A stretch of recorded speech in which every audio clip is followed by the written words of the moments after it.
Los vasos sanguíneos. Bueno, esta clase no me emociona tanto como las anteriores, porque realmente el tema de los vasos sanguíneos es más que todo un tema clínico, realmente. O sea, no es el patólogo el que se encarga de estudiar una enfermedad vascular, porque realmente, pues yo, no hace falta un patólogo para decirte que tienes hipertensión, para decir que tienes una enfermedad tipo aterosclerosis. Claro que no. No son más que todo enfermedades que se diagnostican desde el punto de vista clínico. Por lo tanto, pues no es mi función como patólogo meterme en ese tipo de territorios. Pero bueno, sí es mi función como patólogos estudiar los cambios estructurales que entonces definitivamente sí van a llevar a estas enfermedades, que pues la enfermedad de los vasos sanguíneos, las enfermedades vasculares, son las enfermedades que nos matan hoy en día realmente. Esta clase tiene mucho que ver con el tema que nosotros ya vimos en algún momento, hace poco de tiempo, por cierto, la trombosis. Entonces son temas que están interconectados.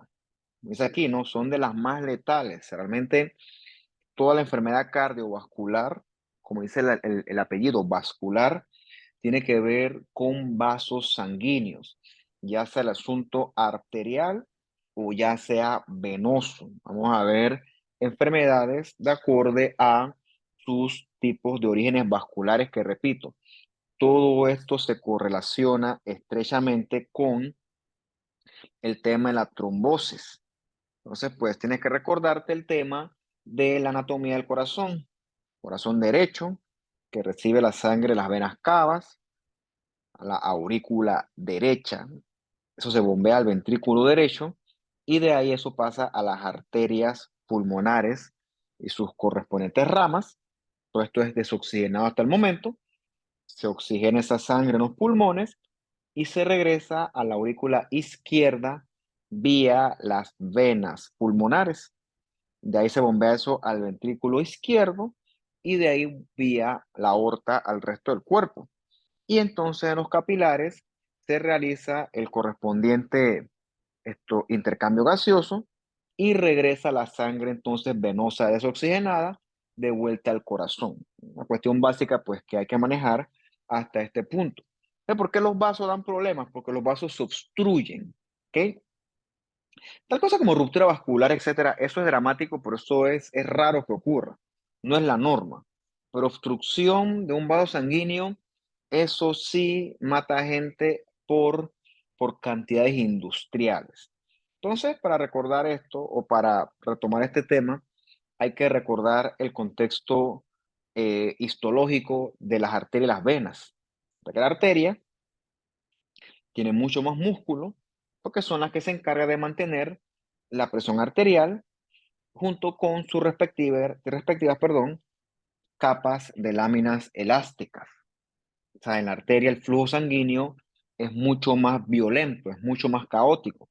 Por lo tanto, va a haber enfermedades distintas a las venas donde hay mucha menor cantidad de músculo y el flujo sanguíneo es mucho más pasivo. Bien, entonces aquí tienes para que lo compares también. Es aquí la contraparte esto, venosa. Son vasos que manejan presiones bien bajas.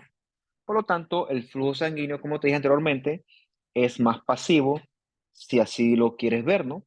Mientras que en las arterias, de repente dijeron antes que es el flujo caótico o turbulento. Creo que no es lo correcto porque eso sería un contexto patológico, ¿ok? En una persona que no está enferma, lo que sí es cierto es que el flujo sanguíneo arterial es activo, ¿ok? Es un flujo sanguíneo con velocidad, con presión, valga la redundancia, porque ahí está la presión arterial. Eso se explica perfectamente en términos de que las arterias tienen tejido elástico y tienen una túnica media, que es músculo liso, bastante prominente. Entonces, las arterias, pues recordemos de la histología, las más grandes son las elásticas, que son la aorta y pues las ilíacas, por ejemplo, que son muy prominentes. Ese componente elástico se deteriora con el tiempo y obviamente con enfermedades vasculares degenerativas como la hipertensión y diabetes. En su momento hablaremos bastante de la diabetes, ya llegando al final del curso. Están las arterias musculares, que son las divisiones un poco más pequeñas, que pues son como la arteria renal por lo menos, que se encargan de dilatarse y contraerse, y están las chiquititas, que son las arteriolas, que son las que ofrecen resistencia a ese flujo sanguíneo y por lo tanto también participan en la regulación de la presión arterial. Capilares que son mucho más chiquitos, es donde ocurre el intercambio metabólico de gases y nutrientes. Enfermedad de los capilares como tal, creo que no veremos porque eso tampoco no es tan común, ¿ok? Enfermedad en las venas, recordemos que las vénulas postcapilares o postterminales son donde ocurre esa famosa diapedesis y esa fuga vascular que lleva entonces a la formación de edemas. Y esos son temas repasados en las clases anteriores. Y bueno, las venas, al ser un medio que transporta sangre mucho más pasivo, las venas se prestan más para procesos tipo compresión externa, por ejemplo, como el útero, el embarazo, que comprime las venas estas de la región pélvica y se forman edemas, o también las venas son el sitio ideal para la invasión tumoral y diseminación a distancia, que es esa famosa, pues, invasión linfovascular. Por cierto, es raro, pero bien descrito como una excepción, es una excepción a la regla. Sí existe el famoso ese leiomioma que hace metástasis, sí existe. Es benigno, pero sí existe, ¿no? Si tienes curiosidad, búscalo. Es un tumor benigno que en términos estrictos se disemina por vía vascular y por lo tanto puede ser considerado como metastásico, se mete en el pulmón, por ejemplo, pero a pesar de eso, pues es considerado un leiomioma perfectamente benigno que hace estos comportamientos que se salen de la regla, ¿no? Eso es una curiosidad de la medicina, una excepción a la regla. Bien, bueno, voy a hablar de hipertensión. A mí no me gusta hablar de esto porque, repito, yo no veo esto en el día a día. Probablemente no soy la persona más idónea para hablar de esto. Pero bueno, yo lo voy a hablar en términos estrictamente patológicos y fisiopatológicos. Ya tratamiento y eso, pues, le corresponde definitivamente a otra persona. Lo que sí es cierto es que la hipertensión nos mata, ¿ok? Problema serio, ¿por qué? Porque la hipertensión no duele, no molesta. Cuando la hipertensión molesta, es porque ya hay estructuras comprometidas debido a un manejo inadecuado de muchos años de evolución de una presión arterial alta. O sea, cuando tú tienes síntomas asociados a la hipertensión, cefalea, qué sé yo, falla renal, ya la vaina está bien avanzada. O sea, eso es lo que no queremos. La gracia de esto es evitar daño a estos órganos blancos. Eso es lo que no se quiere. Lo que dice que el paciente hipertenso tiene mayor riesgo de sufrir stroke. Stroke son todas las manifestaciones asociadas a la enfermedad cerebral vascular. Ya sea hemorrágica o isquémica, todo se agrupa dentro de este grupo del stroke. El paciente hipertenso también se puede infartar con más facilidad, enfermedad coronaria, va a tener hipertrofia eventual del ventrículo izquierdo si no se la controla. O sea, la hipertensión, a pesar de parecer ser algo leve, algo inocente, algo ¿qué término uso yo? Algo como algo bien, no parece algo catastrófico, me explico, la hipertensión parece ser en papel algo así bien blando, algo bien inocente, y en verdad no, es algo que silenciosamente provoca mucho daño a órganos importantes. ¿Cómo se desarrolla? Pues eso se desconoce. Si lo supiéramos, no era pacientes hipertensos y toda esa enfermedad cardiovascular se eliminaría. Lo que sí es cierto es que la hipertensión tiene un componente genético molecular y un componente ambiental. Por ejemplo, qué sé yo me tomo la presión arterial ahorita y ponte que está bien, está dentro de rangos normales. Y bueno, de aquí a un año, o sea, noviembre de 2024, o sea, yo me subí 200 libras, pues. Yo no sé, pues me dio por comer, pues. Me descuidé y pues comencé a comer, comer, comer, comer. Y de aquí al otro año, yo peso más 200 libras, pues te imaginarás eso. Y bueno, me tomo la presión y estoy hipertenso, ¿ok? O sea que en ese sentido, la obesidad desenmascaró mis genes que predisponían a hipertensión. De hecho, eso es altamente probable que pase. Altamente probable. Aplica lo contrario. Probablemente baje de peso, si me lo propongo, que pues imposible no es, y mi presión arterial se debe mejorar. En ciertas personas inclusive se controla y no hace falta pues tomar medicamentos. Pero claro, eso es ya un contexto muy, muy, muy, muy, muy ideal. Bien, pues mira, según el libro, 25% de la población, de los gringos obviamente porque el libro es gringo, es hipertensa. 25% quiere decir que una de 4 personas es hipertensa. Cha, eso es bastante gente hipertensa, ¿no? Dame un segundo aquí que me están chateando otro grupo. Una de 4 personas es hipertensa. Eso es mucho, ¿ok? Eso preocupa. O sea, si tú comprendes la consecuencia de la hipertensión, eso te debería preocupar. Obviamente, pues el daño es acumulativo y por alguna razón no te puedo explicar, es más común en negros, eso está descrito y requete descrito. Mira lo que dice aquí, si no se trata, la mitad van a tener una consecuencia catastrófica, cardíaca, cerebral vascular, y esto se puede evitar si tú logras controlar esa hipertensión, ya sea de forma de estilo de vida o farmacológica o ambas. Por lo tanto, la prevención de la hipertensión es uno de los logros de la salud pública, ¿ok? El manejo de la hipertensión asintomática.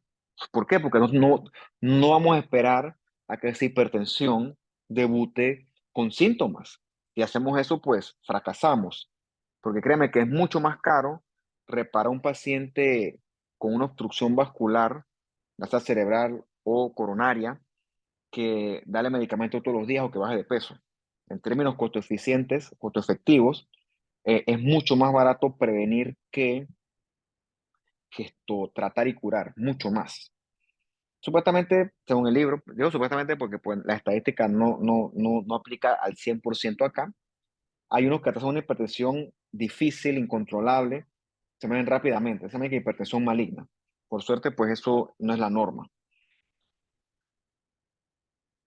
Como dice acá, ¿no? La hipertensión suele ser idiopática.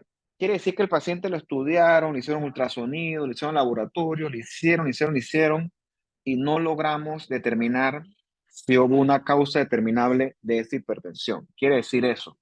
¿Ah? Quiere decir que descartamos causas renales, causas hormonales, causas vasculares como tal, tipo estenosis lateral renal. No vimos nada, no encontramos nada. Y bueno, quiere decir que el paciente hipertenso probablemente secundario a algo genético slash molecular, que es la gran cantidad de los casos, la gran mayoría. Hay otros casos donde, mira, el paciente es hipertenso porque el paciente es hipertiroideo. Le maneja el hipertiroidismo y la presión arterial mejora. Mira, el paciente es hipertenso secundario a un problema hormonal, a un hiperaldosteronismo. Que recuerda que la aldosterona, ¿qué hace? Reabsorbe sodio y agua a nivel renal y obviamente el paciente va a quedar, entre otras cosas, hipertenso. Le maneja ese hiperaldoteronismo y el paciente pues debe mejorar. Entonces son causas identificables de hipertensión, pero bueno, eso ocurre en muy pocas cantidades de los casos. En general todo es dentro del gran rango de lo idiopático. Bien, desde el punto de vista fisiopatológico, ¿cómo se produce la hipertensión arterial? Bueno, recordemos las arterias son tubos, son estructuras tubulares que llevan agua. Y esas estructuras tubulares que llevan agua, en este caso sangre, se manejan por leyes bastante básicas del punto de vista biofísico. O sea que la presión arterial va a depender de la resistencia vascular arterial y de la cantidad de volumen que tenga ese vaso. Esas dos variables son las que definen, en términos generales, esa hipertensión. Entonces, si yo le meto más agua a esos vasos, pues la presión arterial debe aumentar. ¿Cómo le meto más agua? Bueno, aumentando la reabsorción de agua a nivel renal. Por ejemplo, gracias a la aldosterona. ¿Ok? Por eso es que una meta con un paciente hipertenso es darle diuréticos, porque los diuréticos que tú verás en farma o que ya viste, por mecanismos diversos, hacen que el paciente orine y cuando él orina se deshace de todo el volumen. Lo otro que ocurre es que el paciente tenga un tono vascular muy aumentado. Tienes que pensar entonces qué cosas regulan el tono vascular. Bueno, los mecanismos adrenérgicos que están casados con las catecolaminas, el tema este de la angiotensina. Desde el punto de vista fisiológico, existen medicamentos que revierten todos esos mecanismos, o la gran mayoría de esos mecanismos, que aumentan el tono vascular. A ver, ¿qué pasó, Brian? Profe, disculpe, hay una parte que no entendí. ¿El Dime. consumir agua hace que aumente la presión arterial? ¿O Sí, entendí sí, mal? sí, sí debe. De hecho, hay un experimento en fisiología, bueno, que yo hice en su momento, que pues tú te agarrabas y te tomabas, ponerte con 2 litros de solución salina normal, o sea, isotónica, o sea, al 0,9%. Te tomas la presión antes, tienes una presión por de 120-80, te tomas en una sentada esos 2 litros de agua, y sí, esa agua eventualmente llega a tus vasos sanguíneos y tú estás hipertenso, tu presión aumenta debido a ese aumento del volumen, pero no es que te quedas hipertenso, ¿ok? Tú, como un tipo sano, sacando tu hipertensión, asumo yo que tus riñones están sanos. Por lo tanto, rápidamente tus riñones eliminan ese exceso de volumen y tu presión arterial vuelve a normalizarse. Entonces, en una persona sana, el exceso de volumen es controlado. Pero, por ejemplo, una persona renal, con algún tipo de daño renal, eso no ocurre, ¿no? O sea, los riñones, por eso es que los riñones son reguladores claves de la presión arterial. Si yo estoy sano, yo puedo tomar todo lo que yo quiera, quedar hipertenso por ratos, por un tema de biofísica básica, pero cuando yo orine todo eso, ya mi presión se va a los valores normales, perfectamente normales. Como le dije anteriormente, ¿no? Hay factores genéticos que no podemos controlar. De repente yo produzco mucha aldosterona, produzco mucha catecolamina, qué sé yo, tantas posibles variables. Y los que sí son más importantes para fines prácticos de nosotros son los factores ambientales que yo sí puedo modificar. Por ejemplo, si yo me manejo con mucho estrés en este caso sí es estrés emocional, si yo no sé controlar ese estrés, yo voy a tener mucho riesgo cardiovascular, que eso pues hasta cierto punto ocurre, ¿no? Que me estresa que, diablo, me divorcié, me quitaron la casa, me botaron el trabajo, o sea, parece mentira, pero todas estas cosas acumulan poco a poco y son cosas que de alguna u otra forma yo puedo modificar. Lógicamente la obesidad se puede manejar, no es que vas a quedar flaco, pero sí puedes controlar tu peso. Fumar, puedes dejar de hacerlo. Después te buscas qué relación hay entre fumar y riesgo cardiovascular, porque está bien descrito. No creas que fumar nada más te afecta a los pulmones. Fumar también afecta, entre muchas otras cosas, a nivel cardiovascular. Y con respecto al consumo de sal, ¿qué ocurre? Si tú recuerdas tu curso de fisiología, cuando tienes un medio hiperosmolar, los medios hiperosmolares atraen agua, ¿ok? Favorecen entonces la movilización de agua de un sitio a otro para fin de balancear ese exceso de sal que hace que el medio esté hiperosmolar. Si yo como mucha sal, consumo mucha sal, esa sal eventualmente va a llegar a mi sangre y van a hacer que el medio de la sangre quede hiperosmolar. Y como está hiperosmolar, va a haber movilización de agua a mi sangre con la intención de que mi sangre quede a una osmolaridad adecuada. ¿Cómo lo balanceas eso? Echándole más agua a la sangre si así lo quieres ver. Por eso es que en ese momento mis vasos van a tener mayor cantidad de volumen y por eso yo voy a quedar hipertenso.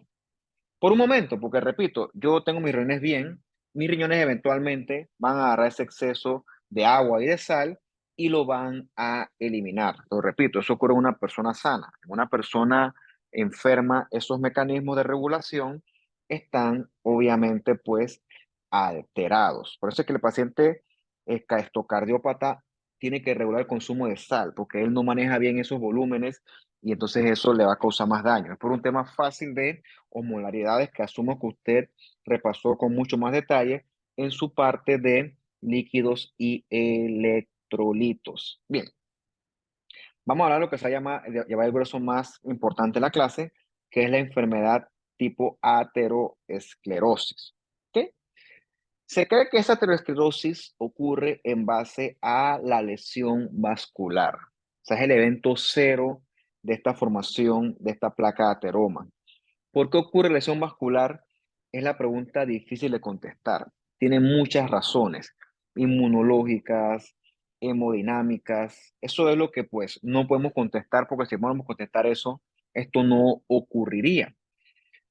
Como vimos en las clases anteriores, los tejidos que se dañan se reparan y entre más daño haya, hay daño, reparación, que si yo no corrijo la causa de base, eventualmente voy a tener una cicatriz muy prominente, esto de alguna u otra forma.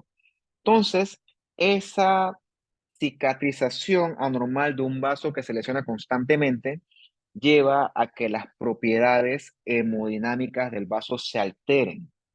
Llevan a que, por ejemplo, en este vaso con esta placa de ateroma, el flujo va a ser anormal, ¿ok? Y eso lleva a que eventualmente el paciente esté en riesgo de trombosis y eso lleva eventualmente a la obstrucción del vaso. Entonces, la remodelación patológica de ese vaso es lo que lleva entonces a el evento trombótico. ¿Por qué ocurre la remodelación? Porque el vaso está sufriendo una lesión constante. La pregunta sería, ¿por qué el vaso está siendo lesionado?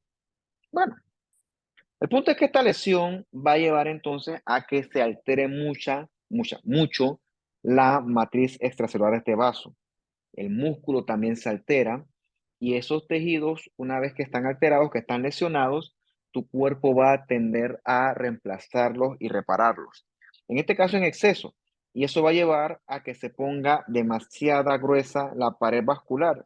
Y reitero, una pared vascular engrosada no puede manejar el volumen de sangre al igual que lo haría una pared de un vaso sano. Claro que no. ¿Ok? Entonces, en estos vasos en reparación, los componentes estructurales del vaso proliferan mucho. Proliferan mucho fibroblasto, mucho colágeno, mucho músculo liso, que hace que se forme esta nueva túnica íntima. ¿Ok? La túnica íntima que es muy, ¿cómo se dice stiff en español? Que es muy rígida, no es contráctil, ¿ok? Es una túnica íntima que es proinflamatoria. Entonces, pues, de ahí es donde nace entonces la famosa placa de ateroma. Digo, si yo identifiqué qué es lo que está causando esto y lo corrijo, puede que el daño no avance mucho. ¿Ok? El problema es que esa causa no suele ser identificada y eso se traduce en que cada vez crezca más y más la placa de ateroma, secundario a una lesión persistente y recurrente. Eso es lo que lleva a que se desarrolle una placa de ateroma como tal. Entonces, esa aterosclerosis famosa o infame, como lo quieras ver, se caracteriza por esa lesión constante a la túnica íntima de las arterias que lleva entonces a esa formación de placa de ateroma. Esto no es tan fácil de explicar porque no es una cosa que es 2 más 2. Eso va a variar de paciente en paciente porque se cree que la lesión vascular, en este caso, se asocia con el flujo sanguíneo violento arterial. Este flujo sanguíneo violento arterial con el tiempo lesiona o molesta mucho la túnica íntima y eso es lo que lleva a que la placa de ateroma se comience poco a poco a formar más y más. Por eso que el paciente hipertenso tiene mayor chance de desarrollar aterosclerosis, porque en ese paciente hipertenso el flujo sanguíneo es más turbulento, más caótico que en un paciente no hipertenso. Se le pega esta sangre con violencia constante y recurrentemente a la íntima y de ahí nace entonces una lesión recurrente que lleva a la placa de ateroma. Creo que es una pregunta de un quiz, no sé si es en este grupo, probablemente sí. Por eso es que en las venas no hay aterosclerosis, porque para que exista aterosclerosis tiene que haber un flujo sanguíneo turbulento, violento, que lesione la túnica íntima.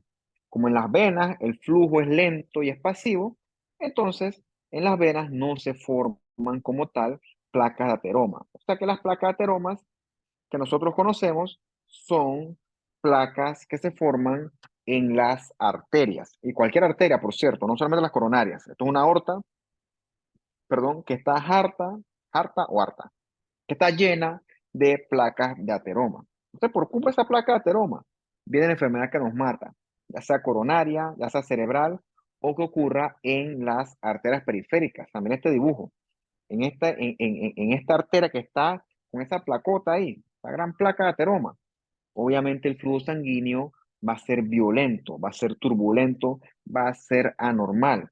Y bueno, eso va casado con tu triada de Virchow que tú conoces bastante bien.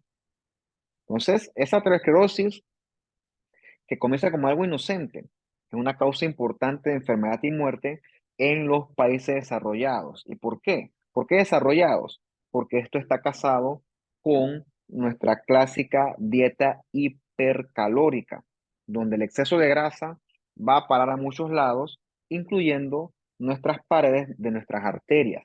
Por eso es que esas placas aterómatas están constituidas esencialmente por grasa, especialmente colesterol, que se deposita en sitios que no se debe depositar. Colesterol atrae mucha inflamación, por eso es que allá va a haber necrosis con mucho macrófago.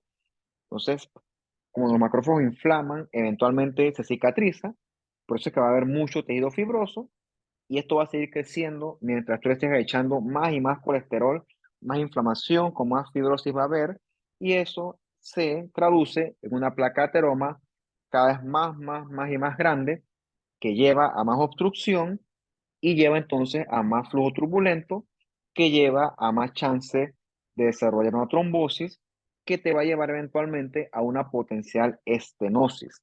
Estenosis quiere decir ya la obstrucción de esa pobre arteria como tal.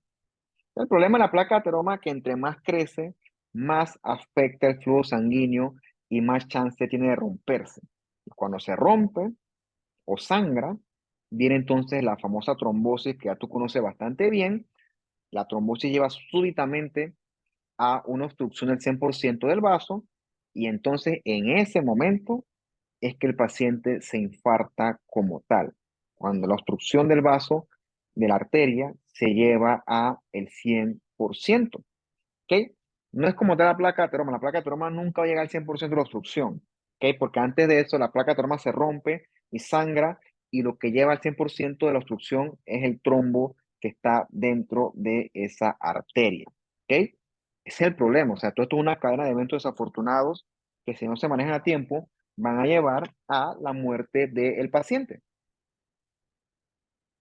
Esto es que hoy en día, a diferencia de 100 años, nadie se muere de cosas infecciosas. Bueno, no es que nadie, pues, pero es mucho menos común las muertes de causas infecciosas, ¿no? Las muertes de nosotros son hoy en día de tipo cardiovascular y tiene que ver mucho con lo que yo les estoy tratando de decir actualmente. Porque ¿qué pasa? Probablemente esto no duela, esto no molesta. La hipertensión, la aterosclerosis, la diabetes, solo molesta cuando eso está muy avanzado, ¿ok? Cuando está muy avanzado, tú estás en alto chance de hacer trombosis y entonces llevar a una enfermedad isquémica del corazón que sí puede llevar con gran probabilidad a la muerte como tal. Vamos a ver qué ocurre en esta placa de ateroma, vámonos con detalle. Bien, sobra decir que tiene que ver esto con nuestro estilo de vida sedentario, con nuestra tendencia a subir de peso, a comer en exceso, tendencia que se pone peor con la edad. Todas son recetas perfectas para terminar con una arteria obstruida. ¿Qué cosas se asocian con aterosclerosis? Bueno, siempre tú vas a ver, por ejemplo, en tu medicina interna o tu propedéutica. Entonces tú preguntas siempre, ¿su papá o su mamá sufren de alguna enfermedad? Porque si tu papá es hipertenso, probablemente tú vayas a ser hipertenso. Probablemente, no es que vas a ser hipertenso. ¿Ok? Probablemente. Tu papá es diabético, probablemente tú también puedas desarrollar diabetes. Esas cosas se heredan en un contexto genético molecular. Y lo mismo ocurre con la aterosclerosis. Tu papá le dio un infarto, no es que estás infartado tú, pero puede que tú lo desarrolles con más probabilidad que alguien con un papá, pues, que no se infartó, por así decirlo. Son factores que no podemos modificar. La edad también. porque desarrolla una placa de ateroma que obstruya. Eso no ocurre un día para otro, ¿ok? Eso tiene que ocurrir a lo largo de muchos años de crear una placa cada vez más y más grande. Por eso es que los pacientes que se infartan, esto, eso es después de los 45 años. Es raro ver un infarto en un pelado de 20 años, ¿ok? Raro, pero no imposible. Eso tú lo ves, ponte que en cosas muy raras, pero existentes, tipo hipercolesterolemia familiar. Yo no sé si lo voy a mencionar aquí, pero espero que lo busque porque es interesante, porque eso tú lo ves, ¿no? Cuando tú eres paciente con los famosos santomas o santelasmas, que también busca qué es eso, voy a copiarlo aquí, santomas, santelasmas, busca qué es eso, se ve, tú ves eso en la calle, y dices, "Chuzo, este tipo capaz ni sabe que él tiene riesgo cardiovascular bien alto, capaz no lo sabe, él cree que esas lesiones son un azar de la vida y no, eso tiene su explicación. Entre otras cosas, te pones a ver que una mujer en edad reproductiva, así como las que están en este salón, mujeres jóvenes, que ciclan adecuadamente, que tienen una producción de hormona bien activa, si lo quieres ver así, es raro que una mujer en edad reproductiva se infarte. Raro llegando a altamente improbable. Y supuestamente esto ocurre porque el estrógeno te protege en muchas cosas. Entre otras cosas, te protege frente al desarrollo de placa de ateroma. Tiene sentido, ¿no? Esto, la biología busca proteger la forma en la que tú te reproduces. Entonces, pues, hay que proteger a las mujeres porque las mujeres nada más producen un óvulo fértil cada periodo, cada 28 días, en comparación con el hombre que produce millones y millones de espermatozoides. Entonces, es más importante proteger a la mujer que proteger al hombre desde el punto de vista biológico. Claro, eso es en mujeres que producen sus propios estrógenos, porque tienes una mujer posmenopáusica que le pones estrógenos esto, como terapia y eso pues no protege como tal, ¿no? Entonces pues esto es importante que destacar que eso ocurre en mujeres en edad reproductiva, o sea, premenopáusica. Y obviamente, esto de la guía esta de AHA, yo no sé si esto aplica todavía hoy en día, creo que sí, porque esto lo cambian reiterativamente. Obviamente, cuidar la hipertensión arterial y mantenerla, la presión en rangos normales, obviamente eso predispone, perdón, eso te salva de producir una placa de ateroma más grande. Pero si eres hipertenso y no te lo controlas, tú vas a desarrollar una placa de ateroma con mucha más facilidad que un paciente no hipertenso. Todo esto relacionado a este flujo sanguíneo normal, turbulento, caótico, que se asocia con lesión a la túnica íntima. ¿Qué otras cosas podemos modificar? Bueno, la hiperlipidemia. Lástima que no estamos en el salón porque le pregunté a alguno de ustedes, oye, ¿cuándo fue la última vez que tú te hiciste un colesterol? Y van a decirme, ah, bueno, yo me la hice tal día. Y entonces yo te diré a ti como que, ah, sí, te hice tal día y pues, ¿qué salió? ¿Qué resultó? ¿Mm? ¿Cómo tuviste el colesterol? O sea, el colesterol se puede medir hoy en día. O sea, hay métodos importantes que miden el colesterol. No importantes, no, una simple química de un laboratorio X te mide el colesterol y pues tú sabes cómo estás, ¿no? ¿Y qué pasa? Yo tengo el colesterol foco, lo tengo alterado. Yo tengo medidas no farmacológicas que me pueden a mí ayudar a establecer, a recobrar mi colesterol a horas normales. Dieta, baja de peso, hacer ejercicio. O sea, eso no es ciencia aeroespacial controlar unos niveles de colesterol. Claro que no. Pero la única forma de saber que está alto colesterol, triglicéridos, etcétera, es midiéndomelo a través de una prueba de laboratorio. Entonces, que tú des por lo menos chequeate esto por lo menos una vez al año. Entonces, ¿pero por qué? Porque pues capaz tú te sientes bien. Mira, no tiene que ser gordo. Hay gente que son flacos, delgados. Se van a hacer uno colesterol y está volando. ¿Qué pasa? Eso no duele, no me siento mal. Y resulta que tengo un riesgo cardiovascular bien alto, secundario, por ejemplo, a dietas inadecuadas, consumo excesivo de grasas, excesivo, tantas cosas, ¿no? Entonces, pues, tú puedes modificar eso ya sea por estilos de vida, si no resulta eso, bueno, con medidas farmacológicas se puede. En ese sentido, tú escuchas hablar recurrentemente del LDL, que es el colesterol malo. ¿Por qué es malo? Porque el colesterol excesivo normalmente se debe eliminar a través del hígado vía la bilis. Tú eliminas el exceso. Eso es bueno, ¿ok? ¿Qué ocurre? Con el LDL, cuando está muy alto, ¿qué hace el LDL? En vez de eliminar el colesterol ese por la bilis, él acumula el colesterol en sitios que no debe ser, sitios peligrosos, sitios como las paredes de las arterias. Entonces, por eso es que se llama, entre paréntesis, colesterol malo, porque LDL agarra el colesterol ese y lo deposita en las paredes de las arterias. Por eso es que es una meta disminuir el LDL.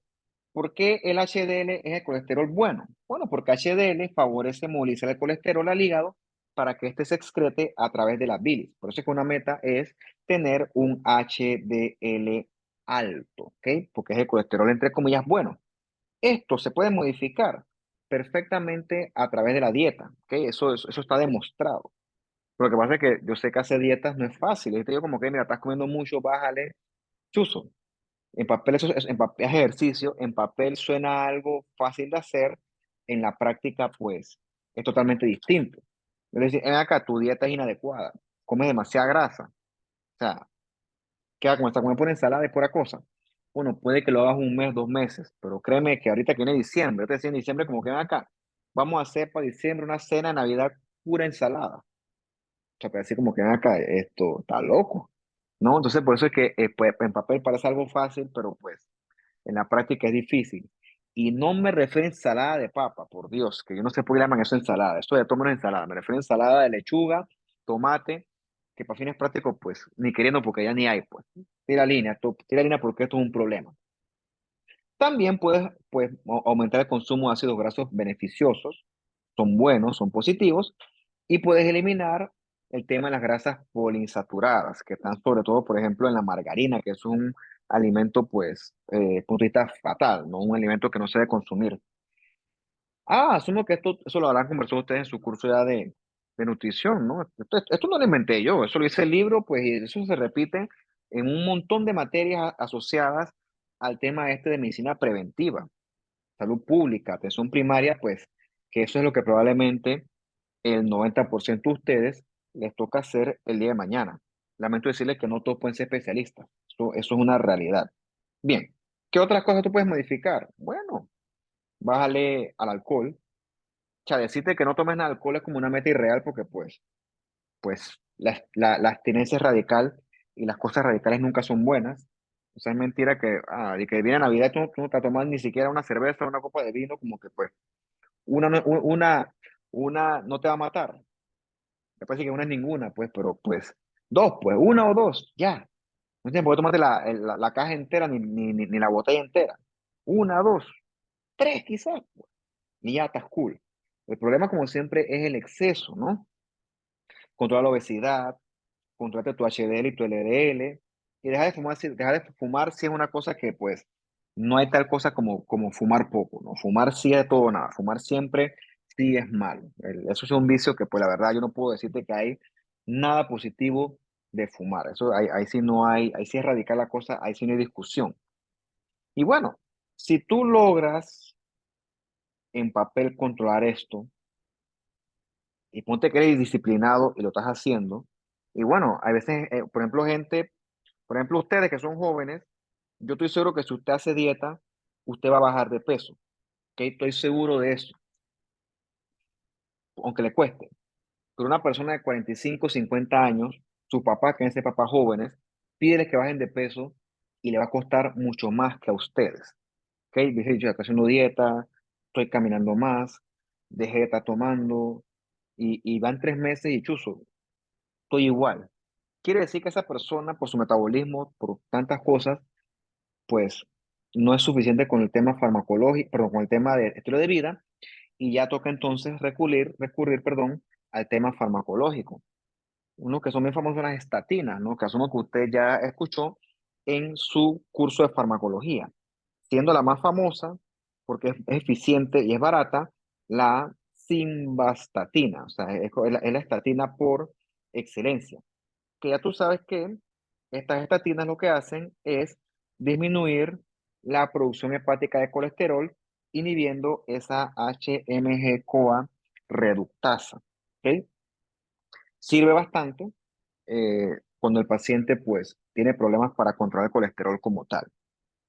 Pero repito, las estatinas solitas aisladas no van a hacer el trabajo. Tiene que haber un manejo no farmacológico y un manejo farmacológico. Si no, la salud cardiovascular toda se va a deteriorar. Todo esto, azúcar, cigarrillo, ejercicio, obesidad, todas estas cosas tienen que ser abordadas integralmente si queremos prevenir los eventos cardiovasculares. Soy hipertenso. Bueno, no voy a decir hipertenso, eso es cierto, pero sí puedo controlar mi hipertensión arterial por métodos farmacológicos. Eso es cierto, controlar la hipertensión arterial. Dejar de fumar, como te dije, investiga la correlación entre fumar y riesgo cardiovascular. Y lo otro es, si eres diabético, controlar tu hiperglucemia, porque cuando vamos a ver la clase de diabetes, esa hiperglucemia se asocia a mucha deterioro de los vasos, a mucha macro y microangiopatía, que cuando lo sumas con hipertensión y con aterosclerosis, tienes un desenlace no muy agradable, casi que garantizado. ¿Sí? Ese es el combo. Paciente hipertenso, paciente gordo, hipertenso, diabético, ese paciente tiene alta probabilidad de en cualquier momento infartarse. Lo triste es que, pues, eso es prevenible, eso es abordable, ¿no? Ese es el problema, ¿no? Que sabemos eso hoy en día y, pues, a pesar de eso, pues, los pacientes siguen siendo obscenamente gordos. Repito, no es que hagas un tipo fit, cuadrito y músculo y cosas, el problema es la obesidad excesiva, sobre todo esa obesidad que le llaman central, que el paciente sobre todo es pura barriga, esa es la peligrosa, ¿ok? Ese es el famoso síndrome metabólico. Bien, esta es una placa de ateroma enorme, bueno, he visto más grande, pero esta está bastante grande, que está obstruyendo una buena parte de esta arteria que está aquí. Mira, esto aquí, esta es la luz que está permeable, qué sé yo, en un 30%. O sea, créeme que aquí en ese huequito de luz permeable, el flujo sanguíneo es súper turbulento, ¿ok? Y eso, si no se controla, si no se maneja, eso va a llevar eventualmente a una trombosis de esta arteria. De acá arriba no se ve, pero aquí hay macrófagos, hay inflamación, esto rosado probablemente es necrosis, y esto es tan viejo que esta placa de ateroma se calcificó toda. Tengo una ahí que les voy a traer yo, que me tocó con la residente, que estaba tan vieja la placa de ateroma que inclusive hacen metaplasia ósea, o sea, hay hueso en la placa de ateroma. Ahí la guardé para que usted la vean acá en su laboratorio, que espero que haya chance, espero yo. Vamos a ver qué pasa. Yo tampoco puedo predecir el futuro, pero bueno, esperamos que, perdón, ya en beneficio de todos, esta cosa se detenga. En la placa de ateroma, eso está inflamado. O sea que si yo controlo esa inflamación, el progreso de la placa de ateroma debe retrasarse. Ya te mencioné lo metabólico, el paciente gordo, hiperglucémico, hiperinsulinémico, hipertenso, con dislipidemia es con el colesterol todo alterado, ¿ok? El paciente está propenso a sufrir un evento tipo placa de ateroma. Y si tiene algún tipo de estado de hipercoagulabilidad, pues ya tiene la trayectoria de virus casi que completa. O sea que va a haber trombosis si no haces algo para detenerlo. Bien, ¿cómo se forma la placa de ateroma? ¿Ok? En la placa de ateroma hay un estado inflamatorio del vaso, una inflamación crónica, ¿ok? Que inició con esa lesión endotelial que nace de un flujo sanguíneo turbulento y anormal. Entonces, aquí van a participar un montón de leucocitos, principalmente macrófagos, los famosos macrófagos espumosos, y linfocitos T que amplifican esa respuesta inflamatoria. También participan estas lipoproteínas, que son esencialmente los vehículos del colesterol, y obviamente va a participar una túnica íntima de la arteria que va a ser anormal. Bien, la aterosclerosis, más o menos, en términos más o menos predecibles, ocurre en una serie de pasos secuenciales que involucran la lesión endotelial, la acumulación de colesterol, la presencia de las plaquetas, los macrófagos espumosos que llegan a destruir, a pelear a muerte con ese colesterol, más acumulación de macrófagos espumosos, que se traduce en más inflamación, que se traduce en más lesión vascular, que se traduce en más músculo liso, más colágeno, más fibroblastos, que ya aquí esta plaquita chiquitita se convierte en una placa ya grande de ateroma, que pues cada vez va a crecer más y más. Eso es lo que ocurre, ¿ok? Y repito, eso no ocurre un día para otro, eso ocurre a lo largo de muchos años de tiempo de evolución. Bien, entonces, el evento principal aquí, el evento que lleva, en teoría, en hipótesis, a que esto ocurra, es la lesión endotelial, ¿ok? Esa lesión endotelial que resulta en esa formación de esa nueva túnica íntima que les mencioné en las diapositivas anteriores, ¿no? Entonces, la placa ateroma va a tener esa íntima disfuncional que lleva a que el endotelio también sea anormal. Ese endotelio anormal va a ser un endotelio protrombótico, un endotelio con fuga vascular, un endotelio proinflamado, con más leucocitos. O sea, el endotelio se va a transformar, si lo quieres ver así, en un endotelio proinflamatorio que permita que se acumulen más y más leucocitos con los años, ¿no? Esta expresión genética alterada se refiere a que es un endotelio que va a tender a un estado procoagulable. O sea, que vas a mezclar ahí también una potencial hipercoagulabilidad. Bien, ¿qué cosas se asocian entonces a esa lesión vascular de forma temprana? Bueno, hipertensión, ¿no? Clave, ¿no? Para este hipertenso, repito, tiene más chance de lesión vascular, por lo tanto tiene más chance de desarrollar tempranamente una placa de ateroma. Ese es otro problema de la hipertensión que, pues, por eso es que es importante controlarla. También el colesterol, por ejemplo, yo no me lo he dicho recientemente, no sé, si me preguntas, no lo sé, pero yo no sé, pues, vamos a decir que un día no te dan a que hacer más un colesterol y de repente es hasta 200. Yo tengo en 300, yo, bestia, algo estoy haciendo mal que, pues, y permití esto. Bueno, vamos a tomar medidas al respecto, ¿ok? Pero eso no duele, no molesta. La única forma de saberlo es midiéndolo en sangre. El humo del cigarrillo para bala siempre está metido ahí. Y un estado proinflamatorio de base también predispone a esto, ¿ok? Predispone a que el vaso sea normal, se lesione y entonces comience esa formación de esa placa de ateroma. Bien, como te mencioné anteriormente, la aterosclerosis es propia de las arterias, donde el flujo sanguíneo es muy activo.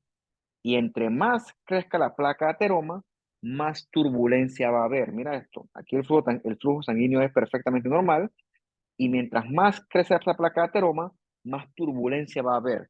Se estrella literalmente la sangre contra esas placas de ateromas. Entre más grande la placa de ateroma, más turbulencia habrá. Por eso es que donde el flujo sanguíneo es no turbulento, como en las venas, tú no vas a encontrar formación de placas de ateroma. Bien, ¿qué correlación hay entre los lípidos y la aterosclerosis? Bien, tú sabes tu curso de bioquímica, entre otros, que las grasas no son solubles en agua. Por lo tanto, los lípidos no son solubles en la sangre. Por eso es que ellos van viajando en los vehículos que son las lipoproteínas. ¿De qué pasa? Puede que esas lipoproteínas sean anormales y comienzan a depositar esos lípidos en sitios que no se debe. ¿Ok? Eso ocurre en esas dislipoproteínas o dislipoproteinemias, que llevan entonces a que el lípido que tiene que depositarse en el hígado se deposita entonces en un sitio que no se debe, debido a un tema de receptores o un tema de mutación.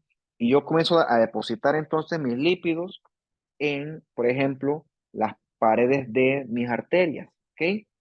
Entonces, ¿dónde tú ves eso? ¿O cómo lo ves en un laboratorio? Bueno, paciente con un HLDL muy alto, ¿ok? El colesterol malo está muy alto y eso lleva a que se deposite todo ese colesterol en sitios que no se debe, como por ejemplo las paredes de las arterias, o por ejemplo que el HDL esté muy bajito, por lo tanto yo voy a eliminar menos colesterol por medio del hígado. O también que esta lipoproteína alta aumentada, que es un vehículo que se relaciona con mucho depósito de colesterol en la pared arterial. Repito, el problema es que estos lípidos entonces, tus macrófagos los odian y repito, se te va a inflamar la pared del vaso. ¿Qué es el problema? ¿Ok? Entonces, obviamente, si yo tengo el colesterol volando, obviamente eso se va a asociar con un factor de riesgo importante a formar la placa de ateroma. O sea que si yo tengo mi colesterol en 300, yo estoy en riesgo de desarrollar una placa de ateroma. Entonces, el lípido dominante en la placa de ateroma es el colesterol. Hay triglicéridos, etcétera, pero el que predomina es el colesterol. Entonces, todo esto se asocia, entre otras cosas, con que yo lo que tengo es una dinámica de movilización del colesterol anormal. O sea, que en vez yo de eliminar el colesterol, yo lo estoy depositando. Bueno, o sea que algo malo está ocurriendo con el metabolismo de esas lipoproteínas. Eso también tiene que ver con la formación de la placa de ateroma. Mira, aquí lo ven en este dibujito. El LDL, que es el malo, que es el amarillo, está depositando el colesterol en la placa de la arteria. Por eso que le llaman colesterol malo. Mientras que el HDL, que es el verde, que es el bueno, está llevándose ese colesterol directamente al hígado para que entonces él sea eliminado por medio de la bilis. Repito, de ahí sale el nombre o el término de ese colesterol bueno o colesterol malo. No es que sea malo ni bueno, o sea, sino que pues tiene que ver con un tema de metabolismo de lípidos y de transporte. Bien, cuando vas a ver el tema este de la hipercolesterolemia familiar, son pacientes que tienen una muy mala dinámica de manejo de colesterol. Por un tema de mutación de receptores, ese paciente lo que hace es depositar masivamente colesterol en sus arterias de forma muy prematura. El paciente hace placa de ateroma súbitamente y por eso es que el tipo se infarta jovencito, a los 20 años. Es familiar, por lo tanto, aquí sí hay una correlación de tipo, pues, genética. O sea, se hereda esa mutación a esos receptores anormales que llevan a estos infartos a edades muy tempranas. Bueno, por suerte esto no es la norma, ¿no? No es la norma. Y bueno, este paciente, si yo sé que yo tengo ese riesgo, mi tratamiento es obviamente mucho más agresivo, ¿ok? Porque yo tengo un riesgo cardiovascular mucho más elevado. Entonces, obviamente la aterosclerosis se asocia con un colesterol muy alto y un LDL muy alto. Y también ahí puedo mezclar un HDL bajito. Todo eso se va a correlacionar con una formación más súbita, más prematura de una placa de ateroma. Entonces, que son las metas que yo debo modificar. Repito, por eso es que si yo agarro y controlo mi colesterol, yo hago bastante, ¿ok? Porque evito que ese colesterol se acumule aquí y lleve entonces eso a esa formación de esa placa de ateroma. Bien, después de todo, entonces, ¿qué le hacen ese colesterol a mi arteria? Bueno, según el libro, ese colesterol va a hacer que tu endotelio sea normal, porque se va a asociar, ese depósito de colesterol se asocia con mucha producción de especies reactivas de oxígeno. Ese exceso de especies reactivas de oxígeno llevan a que tu arteria coronaria se endurezca, ¿ok? O sea, que se altera la acción de vasodilatar del NO. ¿Qué es el NO? El óxido nítrico. El óxido nítrico provoca vasodilatación arterial en un vaso sano, en una arteria sana. Pero una arteria con una pared endurecida, esa vasodilatación no se va a poder. Entonces, ese exceso de colesterol con el tiempo, esa hiperlipidemia, lleva a que yo deposite cada vez más y más colesterol, cada vez más y más y más. Ese colesterol lo que va a hacer, repito, los macrófagos no les gusta ese colesterol. Ellos llegan y comienzan a fagocitar ese colesterol. O sea, y porque hay macrófagos, por definición previa, hay inflamación. Quiere decir que ese endotelio, esta arteria, está inflamada. Y eso lleva a más producción de especies reactivas de oxígeno, ¿ok?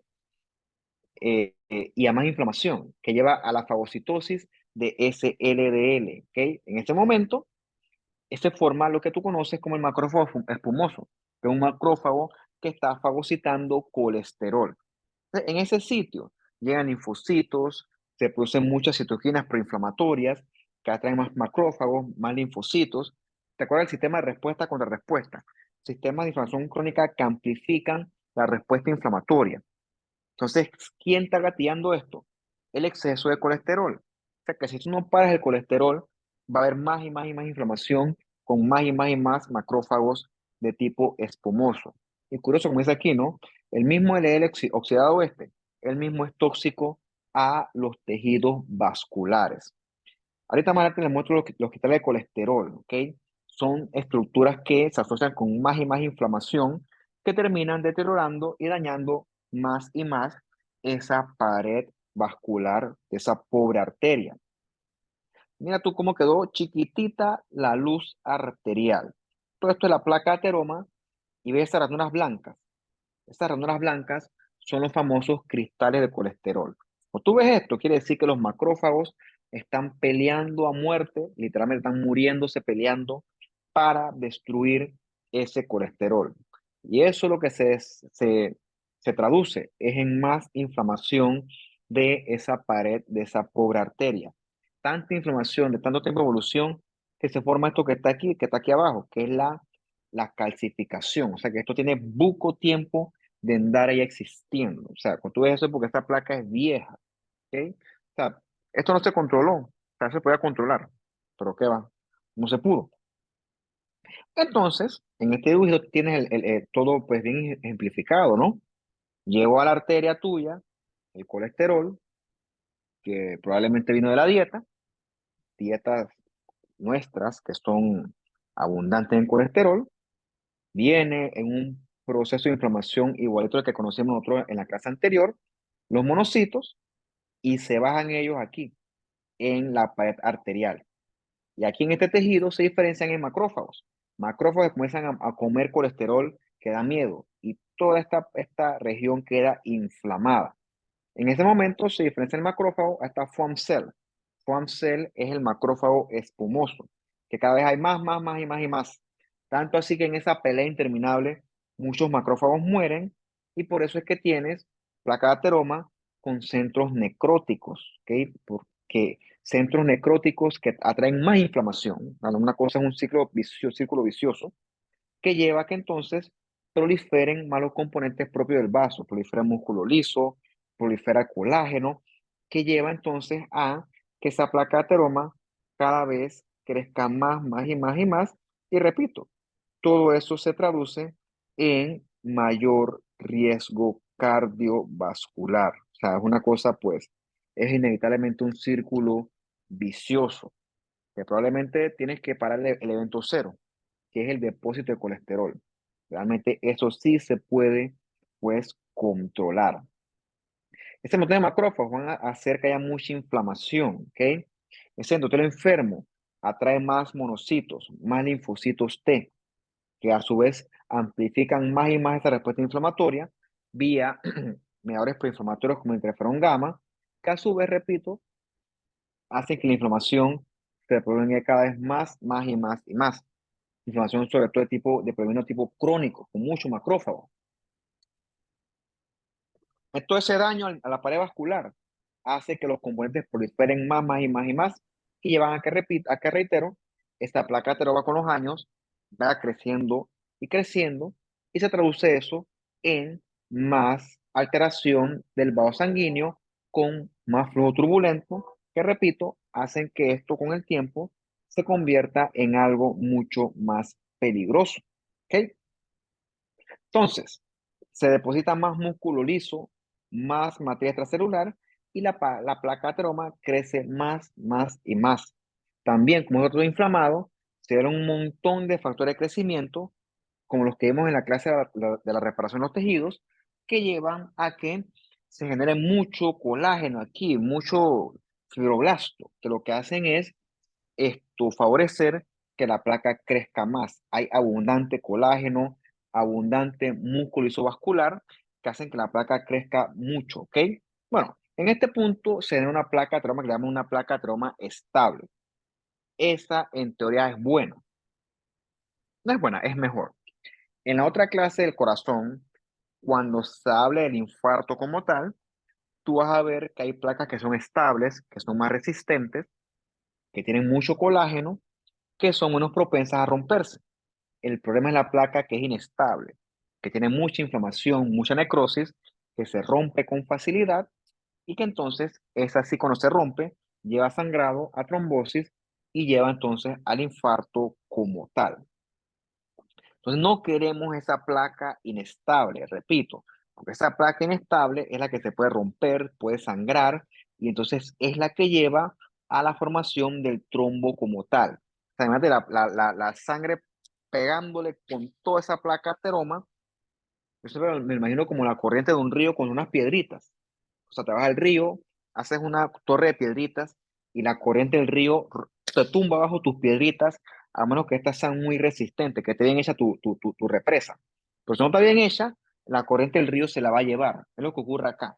Si la placa de ateroma es débil, la sangre, la corriente de la sangre, el flujo turbulento, se la va a llevar y la va a romper, y eso va a sangrar, y entonces se va a formar un trombo en esa arteria, que es lo que va a llevar inevitablemente a esto, el evento isquémico, ¿no?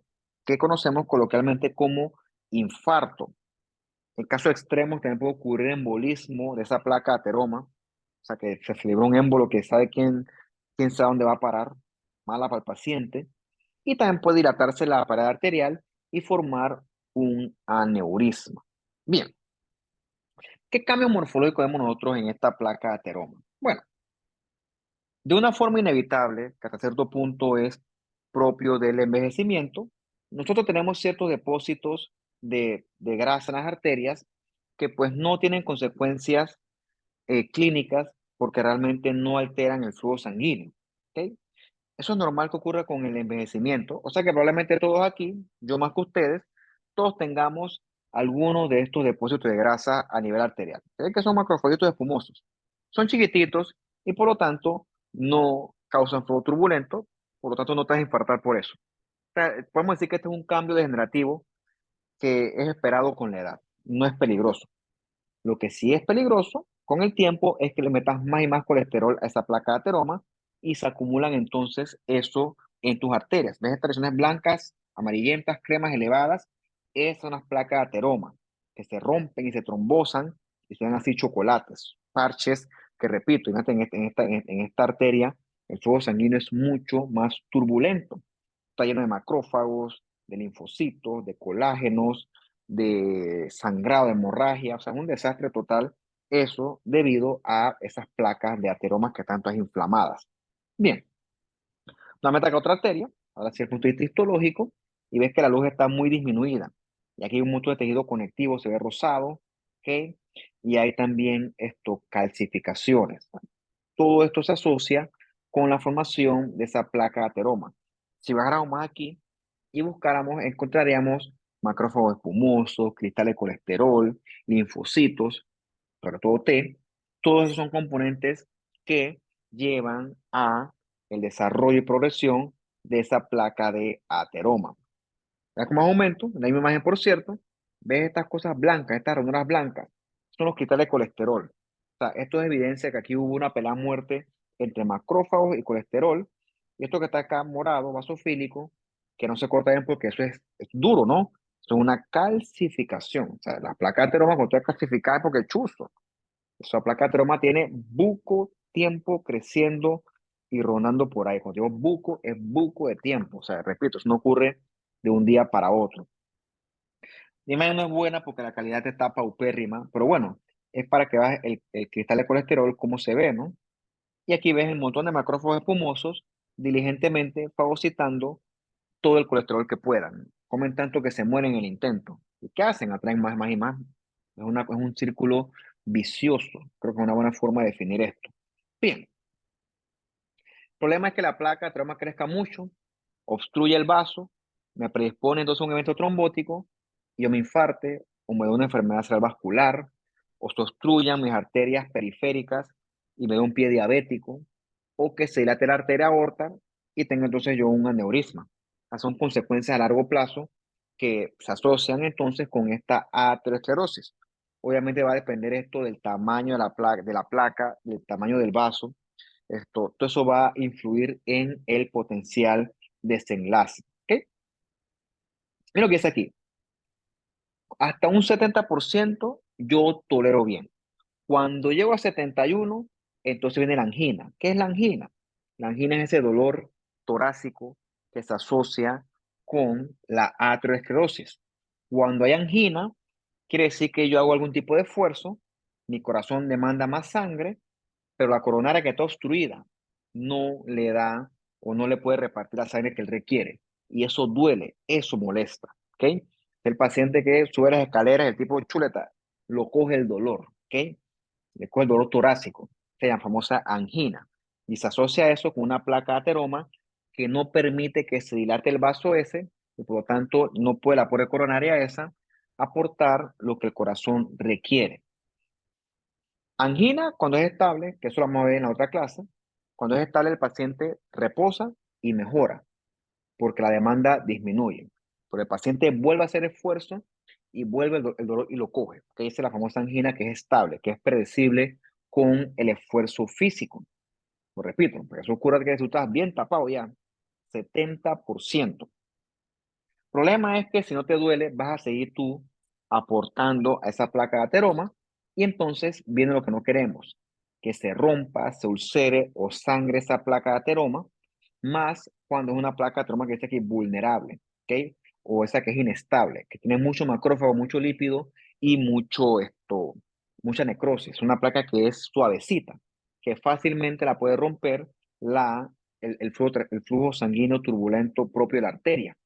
Mientras que esta placa que es estable, tiene más colágeno, más tejido conectivo y teóricamente es más resistente a ese flujo caótico. O sea, no es que es mejor, es menos peor que la placa esa vulnerable o inestable. Bien, entonces, bueno, pues ahí también esa placa, esa arteria va a estar toda inflamada, ¿ok? Más inflamación se asocia con una placa más inestable. En ese sentido, las estatinas, la simvastatina, rosuvastatina, entre otras que hayas conocido tú en tu curso de farmacología, se asocian con menos colesterol, que a su vez se traduce en menos inflamación en la placa de ateroma. Lo Profe, otro que tuviste, dime, levanta la una mano para consulta. asustarte. Eso. Ah, ¿el síntoma de angina se puede reflejar en otra parte del cuerpo o simplemente es una apretón en el pecho? La angina es en el pecho, eso se llama angor pectoris. O sea, la angina es propio de un dolor torácico, ¿no? O sea, no, realmente, pues, si tú tienes dolor en otra parte del cuerpo, y eso es a nivel de la arteria coronaria, pues tiene que ser en el pecho, es lo que clásicamente está descrito. O sea, si comienza en otra parte, pues probablemente es otra cosa. Probablemente, ¿no? O sea, la verdad que eso es lo que yo sé, pero probablemente esa pregunta le corresponde más a otro médico con más experiencia en el campo. Pero hasta donde yo sé, cuando es al nivel cardiovascular, el dolor es en el pecho. No es que te va a doler y que la mandíbula o el brazo izquierdo. Cuando eso ocurre es porque, brother, tienes más que una angina, ¿ok? Quiere decir que el compromiso es mucho mayor. Pero por lo general la angina sí es en el pecho, porque eso es de arteria coronaria. Bien, cuando tú recuerdas tu curso de cuestión fisiología, que hablaban del sistema simpático y de la estimulación adrenérgica, sectores alfa, beta. Recordemos que cuando secretamos nosotros catecolaminas, sobre todo estas epinefrinas, norepinefrinas, eso estimula a la vasoconstricción. Entonces, si yo estoy produciendo mucha epinefrina porque estoy estresado, porque yo estoy en el tranque, como hoy, yo no fui a trabajar hoy, yo no veía el tranque acá arriba del balcón y yo, ¿sabes qué? Adiós, yo no voy para ese tranque. Pero ponte que hubiera salido yo y quedado atrapado. Yo estoy que, mira, ni para adelante ni para atrás. Y en ese momento yo me comienzo a estresar. Yo comienzo a producir mucho catecolaminas. Y mi pobre arteria se va a apretar, se va a vasoconstricción, no sé, vasoconstreñir, no sé cómo se dice en verdad. Mucho. Si yo tengo una placa de ateroma y yo tengo una arteria apretada, porque tengo mucha catecolamina circulando, el flujo sanguíneo va a ser más turbulento. Por eso es que si yo estoy muy estresado y tengo riesgo cardiovascular, eso es como la receta perfecta para infartarme. Por eso es que dicen que los infartos ocurren en el día, de 6 a 12 del mediodía, cuando el paciente está más activo y está más estresado. O sea, la clásica del tranque. Un tranque agarrando rabia, chuchi, me choqué, ¿y para qué fue eso? una bomba de catecolamina, que sí, me choqué y de bonus me infarté. Qué manera, ¿ok? Qué manera de comenzar el día. ¿Ok? Por eso es que la gente no se infarta durmiendo. O sea, no es imposible, pero es menos probable porque el infarto se asocia a mucha estimulación adrenérgica que, repito, se traduce en mucho mayor tono vascular. Pero como dice acá abajo, ¿no? No siempre ocurre así. No, no, la verdad es que pues, si no, todos nos moramos por infarto y pues no siempre ese es el desenlace. ¿Ok? Bien, este fue el gran ingreso de la clase. Vamos a tomarnos aquí unos 4 minutos y sigo, pues. 3, 4 minutos, yo les aviso.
Vamos a seguir, pues. Vamos a ver esta otra parte que, pues, es un poco menos pesada. Realmente lo pesado hoy es hablar de la aterosclerosis.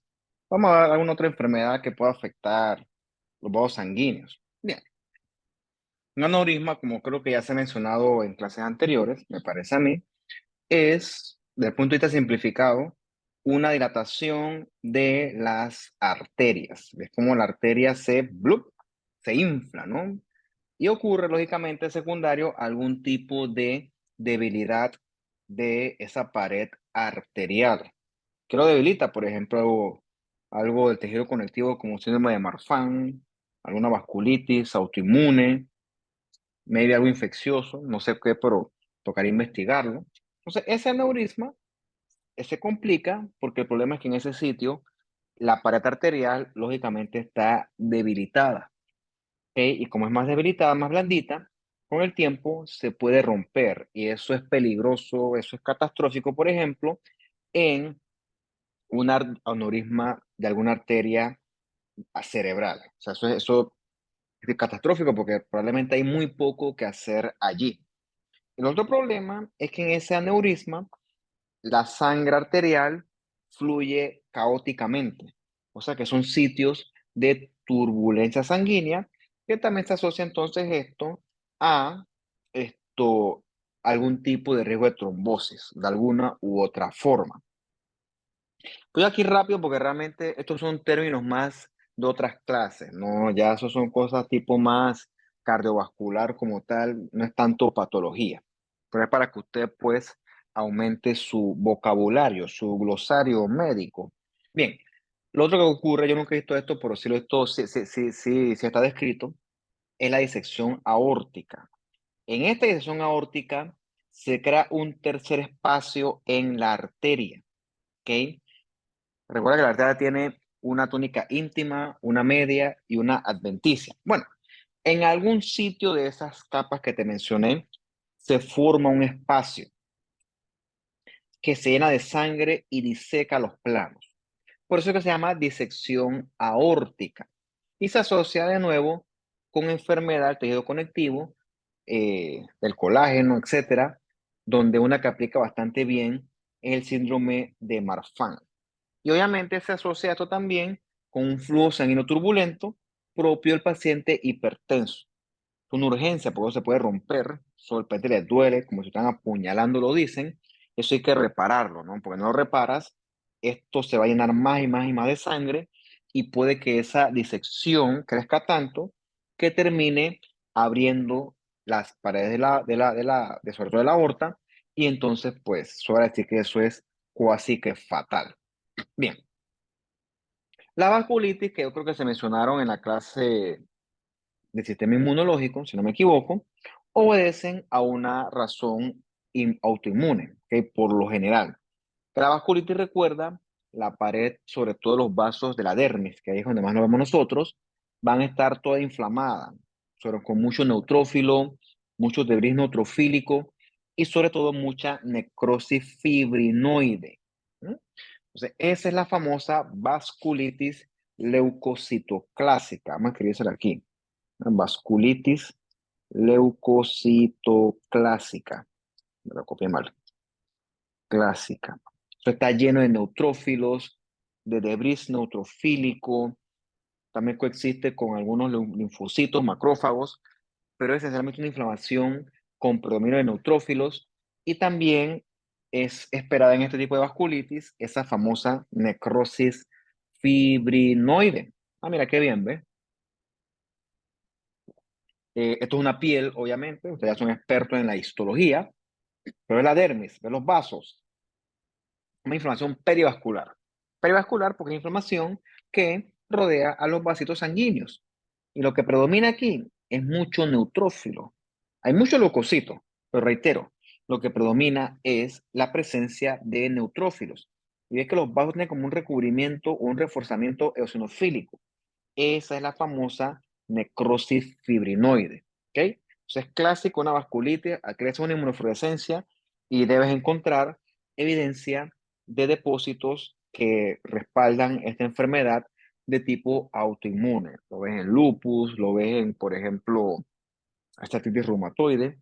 Todas esas enfermedades pueden estar casadas eventualmente con compromiso tipo vasculitis.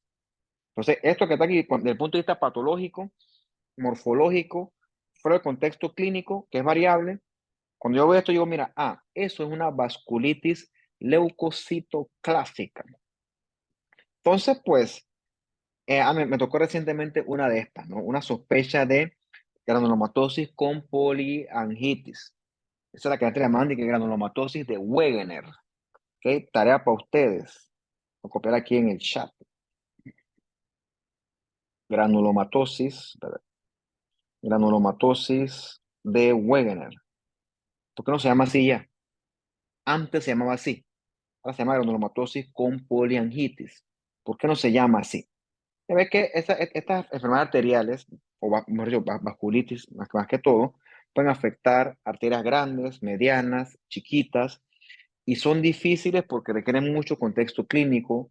Hay que evaluar qué tipo de infiltrado inflamatorio hay, formación de granulomas, trombosis, y hay que correlacionar eso con las respectivas pruebas serológicas, ¿no? La presencia de ciertos autoinmunes te orientan a una u otra tipo de enfermedad autoinmune. Tuve recientemente una paciente, un pulmón, con sospecha de granulomatosis esta con poliangitis. La verdad es que pues súper inflamado el tejido, súper inflamado con necrosis, con neutrófilos. De verdad que una cosa anormal con una paciente que tenía, qué sé yo, 36, 38, 40 años. Una paciente joven, olvídate. Bien, con respecto al contexto venoso, esto ya conocemos las varices. La varice venosa sería la contraparte venosa de un aneurisma. Se dilata la pared de esa venita y en esa pared dilatada el flujo sanguíneo va a ser anormal. Recuerda que aquí no es turbulento, sino que aquí lo que hace el flujo sanguíneo es que se estanca. Y aquí lo que va a hacer entonces, va a existir éstasis venosa, al punto que acumula tanto fluido esa vena que el fluido se fuga y entonces llega a ocurrir la formación de edemas que es esperada en este tipo de pacientes. Desde el punto de vista estético, pues es lo más importante. Recordemos que estas varices venosas que son superficiales no se asocian directamente con eventos tipo tromboembolismo, afortunadamente, pero sí se ulceran, duelen, se sobreinfectan y por eso, pues, para ser muy sintomáticas, pues, son bastante problemáticas y si hace falta el manejo, pues, suele ser quirúrgico.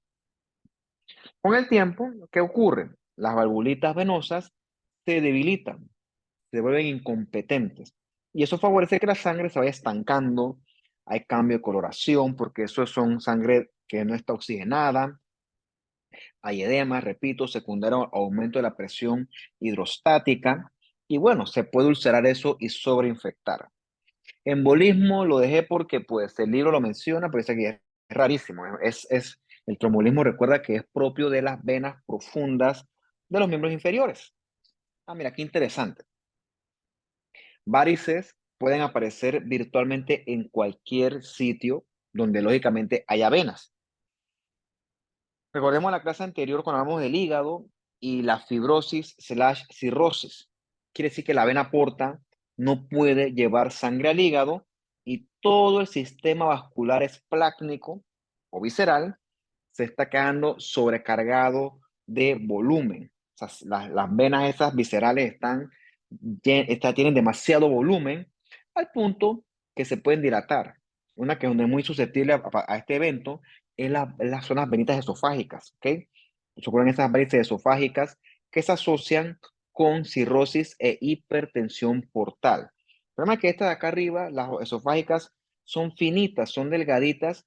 En un paciente, ponte que los alcohólicos se rompen, eso sangra y hay una hemorragia violenta, ¿no? Ese es el así llamado síndrome de Mallory-Weiss, que creo que usted, pues, creo que lo mencioné yo en la clase anterior, pero igual, pues, búscalo porque, pues, eso lo es mucho en propedéutica y fisiopatología. Las hemorroides, por lo general, son de las personas que tienen muchos problemas para ir al baño. Antes de ir con la hemorroide, vamos con Jessie Naomi. ¿Qué pasó, Jessie Naomi? ¿Cómo se escribe síndrome de Weiss? Vamos a poner aquí en el chat. Síndrome de Mallory-Weiss. Creo que era así. Igual, lo pones así y el Google te lo debe compensar. Si era con una S, dos S, no me acuerdo ahorita mismo.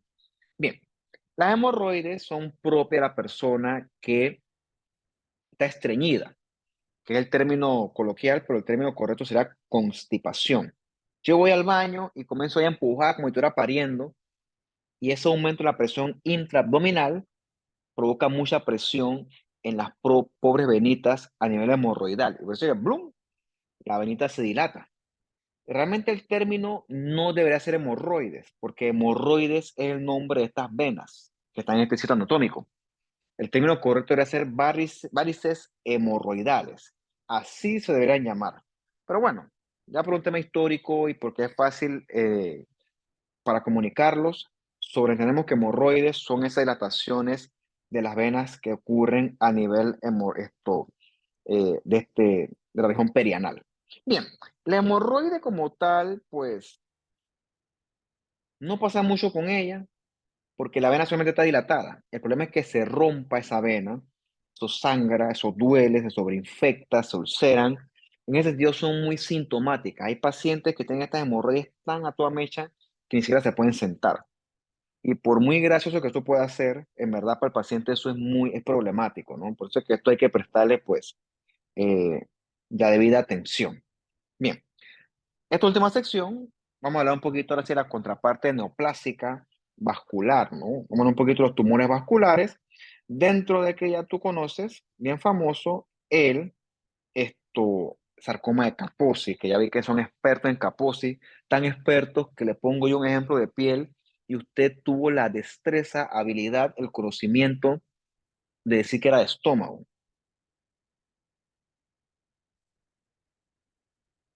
Eso va a traer consecuencias.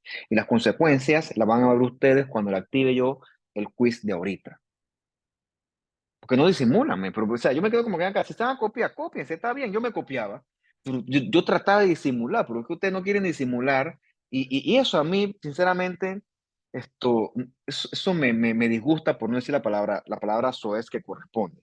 Mira, cópiense, está bien, yo sé que pues yo también pasé por ahí, pero brother, tengo un poquito de elegancia aunque sea. O sea, no, eso le da pena, sinceramente.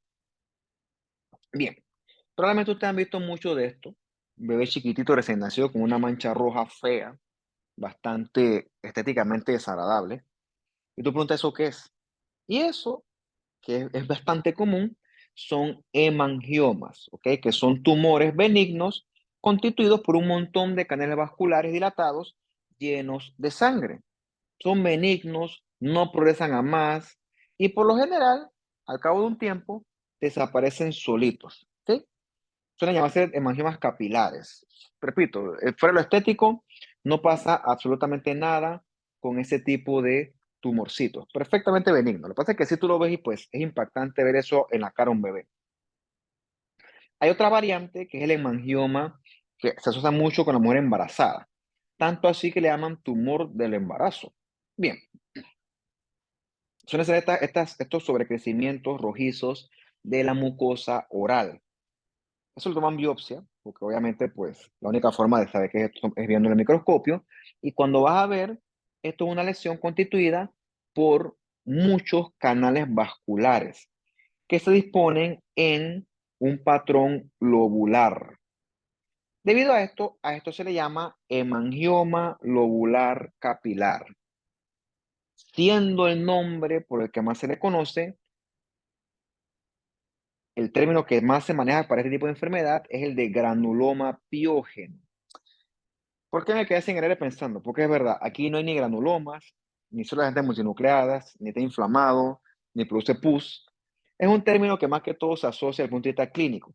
Pero desde el punto de vista histopatológico, es más correcto el término hemangioma lobular capilar. Aquí lo veo, pyogenic granuloma. Repito, no hay ni pus, ni tampoco hay granulomas, pero bueno, clínicamente pareciera eso y por eso que se le considera así. Eso es bastante esperado en la mujer embarazada, por eso que, repito, se llama también, si se aplica, tumor del embarazo. Son benignos, lo que hace es que se ulceran, se inflaman, duelen, molestan, pero eso revierte eventualmente, sobre todo con el tiempo. Sí es verdad que a veces impresionan porque es muy celular, muy inflamado, pues tiene mucha mitosis, pero es una proliferación vascular perfectamente benigna. No es más, aquí suelen aparecer también en la piel. Esto es epitelio de epidermis. Ok, antes de ir con la explicación, aquí dice Rachel Valderrama. Profe, no escuché bien. ¿Cuál era el término que más se usaba? ¿Granuloma piogen o hemangioma lobular capilar? Ok, desde el punto de vista histopatológico, es hemangioma lobular capilar. Pero para los clínicos, ellos le llaman a eso granuloma piógeno. ¿Ok? Por un tema de, Ok. no, por un tema de idioma, pues para que hablemos el mismo idioma, nos toca llamarle a eso granuloma piógeno, pero es como es un término que pues en verdad no está bien, pues no está bien porque no es ni tiene pus, ni hace granuloma. Pero bueno, ¿qué te puedo decir? Hay cosas aquí que son históricas. ¿No lo ves, no? ¿Ves la proliferación vascular que hace bola, bola, bola, bola, bolita, bola mediana? O sea, hay un patrón lobular. Si bajáramos más a ver esto, estos son un montón de canales vasculares en disposición lobular. Se llama eso hemangioma lobular capilar porque son puros capilarcitos de pared delgadita. Perfectamente benigno, no pasa nada con eso. Repito, nomás que se ulcera, se inflama, sangra y puede doler. Pero fuera de eso no pasa absolutamente nada. A ver si tú lo ves así. Sé que chuzo, es porque se ulcera la superficie. Pero cuando son puros canales vasculares perfectamente benignos, muy inflamados, eso sí, mucho neutrófilo. Eso es clásico del hemangioma lobular capilar slash granuloma piógeno. No está mal granuloma piógeno, pero sí es cierto que se presta para otras interpretaciones. Pero la verdad es que no está mal. Bien. También existe la contraparte linfática del hemangioma, es el linfangioma.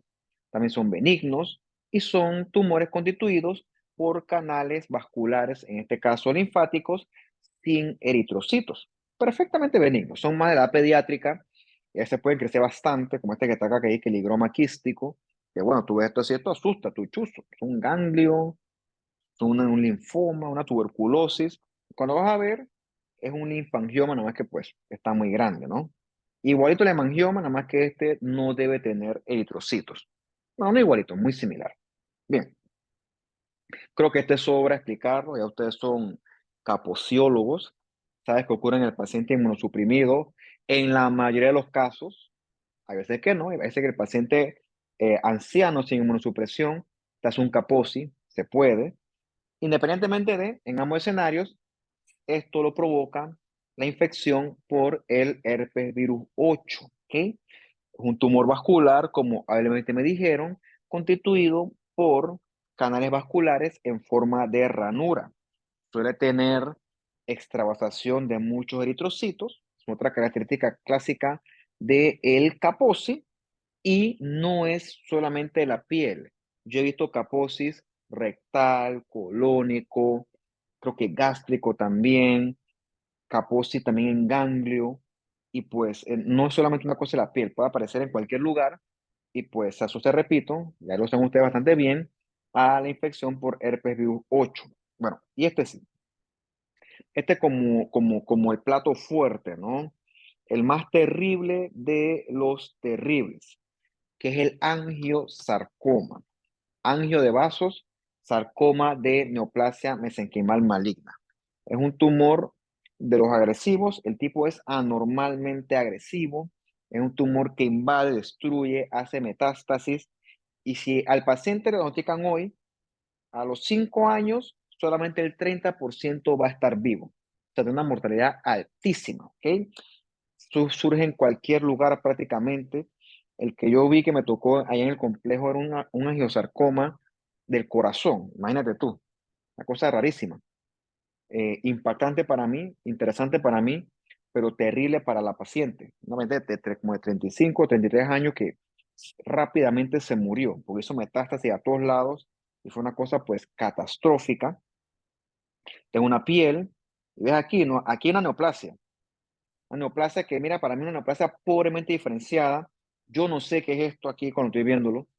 No te puedo decir qué me parece que es. ¿Mm?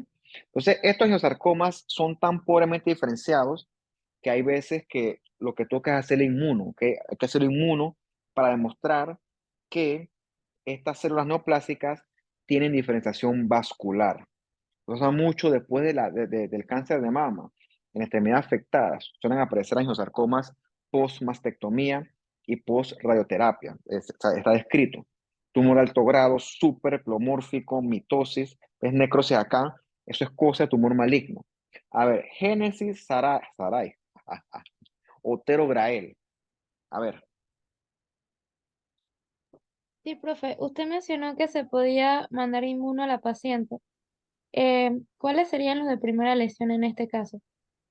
no me dejo llegar, pues eso está acá. Paciencia. Ah, El problema es que esto, repito, yo luego formando vasos y yo digo, es un tumor vascular. Lo repito, por lo general es un tumor pobremente diferenciado que puede parecer hasta un carcinoma metastásico. Parece, ¿no? Puede parecer hasta un carcinoma metastásico, porque parece que las células están con bastante citoplasma y se ven epitelioides. Entonces, pues, es un problema, es un diagnóstico que sí requiere bastante cuidado. ¿Ok? Esto requiere bastante atención. Bueno, hay unos que, como el de aquí, sí forma vasos, más o menos, y por lo tanto, pues aquí yo sí puedo orientar el diagnóstico, pero hay otros que parecen cualquier cosa. Repito, son canales vasculares con células con un plomorfismo alto, alto, alto, altamente plomórfico, lo que se traduce en un tumor agresivo por definición. Infiltra, tiene mitosis atípica, destruye, se extiende y como dice acá, tiene mucha mitosis. Eso es un tumor de alto grado. ¿Por qué es un diagnóstico el desafío? Porque son tumores que, repito, no parecen vasos, no parecen endotelios, parecen cualquier cosa. Entonces, ¿qué hace el inmuno? Los marcadores vasculares, ¿cuáles son? C31, 34 y RG. Hay otros, pero esos son los principales marcadores vasculares. Un angiosarcoma debe marcar para esos marcadores, valga la redundancia. ¿Cuál es otro problema que existe aquí?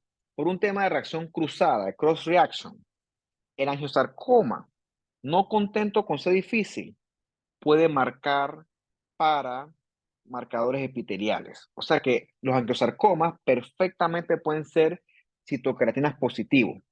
Y eso no quiere decir que esto sea epitelial, sino que por un tema de desdiferenciación, ellos pueden expresar queratinas y no le puedes poner, no le debes poner su carcinoma porque no lo es. Este es un sarcoma que es positivo para marcadores epiteliales. Eso puede ocurrir. También otros como el sarcoma sinovial que también te hacen esa gracia. Y bueno, ya eso es avanzado, repito, eso no es paciente de medicina. Ya eso es más de una cosa de residencia y de tejido blando, que eso tiene un nivel mucho más avanzado a lo que yo le estoy enseñando. Pero bueno, lesión hasta este punto, los sarcomas algunos que son difíciles, pueden marcar positivo para marcadores de tipo epitelial. Si tú te como que chuzo, pero no parece un carcinoma, pero marca citoceratina. Chusi, ¿qué hago? ¿Le pongo carcinoma metastásico a esto? No, no hagas eso. Mándale más inmuno, mándale para vascular. Si esto marca vascular, chusi, es un angiosarcoma, casi me lo como. Eso pasa, por cierto. Y bueno, si es negativo para estos marcadores vasculares, bueno, si es un carcinoma, cool, ya lo demostré. Y no es lo mismo porque los tratamientos son distintos dependiendo del tipo de tumor. Por eso es que repito, esto es delicado, esto requiere estudiar, tienes que entrenarte, por eso es que no cualquiera que predique esto pueda hacer patología. Claro que no, por supuesto que no. Mira esto, esta imagen, este tumor puede ser cualquier cosa. Eso es una neoplasia maligna de alto grado, pobremente diferenciada. Puede ser epitelial, puede ser sarcoma, inclusive no lo hemos visto, eso puede ser un melanoma, puede ser cualquier cosa. Así que mandar inmuno. Le mando una queratina, primero hay que mandar marcadores generales. Le mando una queratina, una de 1 de 3, marcó positivo, bueno, puede ser epitelial. Le mando un S100 que es para melanocito, negativo, bueno, descarté melanoma. Y tiene que mandar algo para tejido mesenquimales, o sea, cosas tipo desmina, porque por eso es leiomiosarcoma. Tiene que mandar que tiene músculo liso. Y ahí te vas. Hablando de eso, los leiomiosarcomas también pueden marcar citoqueratinas. Por eso es que estos tumores que son así tan violentos requieren un panel amplio de inmunohistoquímica. No creas que con 2, 3 marcadores tú haces un diagnóstico. Claro que no, tenga que mandarle a eso epitelial, citoqueratinas, CK7, CK20, le tienes que mandar también a esos marcadores vasculares, marcadores de músculo liso. O sea, esa vaina demora, pero lo correcto aquí es un diagnóstico adecuado, aunque demore y cueste dinero. Porque repito, esto puede ser cualquier cosa, y si eso es epitelial, si eso es sarcoma, eso es vascular, el tratamiento, el pronóstico, todo eso va a variar. Pero tú me pones eso aquí, "Ey, ¿eso qué es?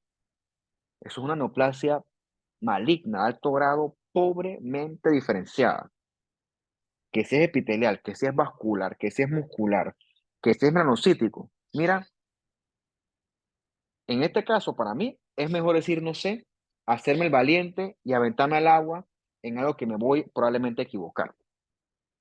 No sé qué es, hay que confirmarlo extendiendo más los estudios.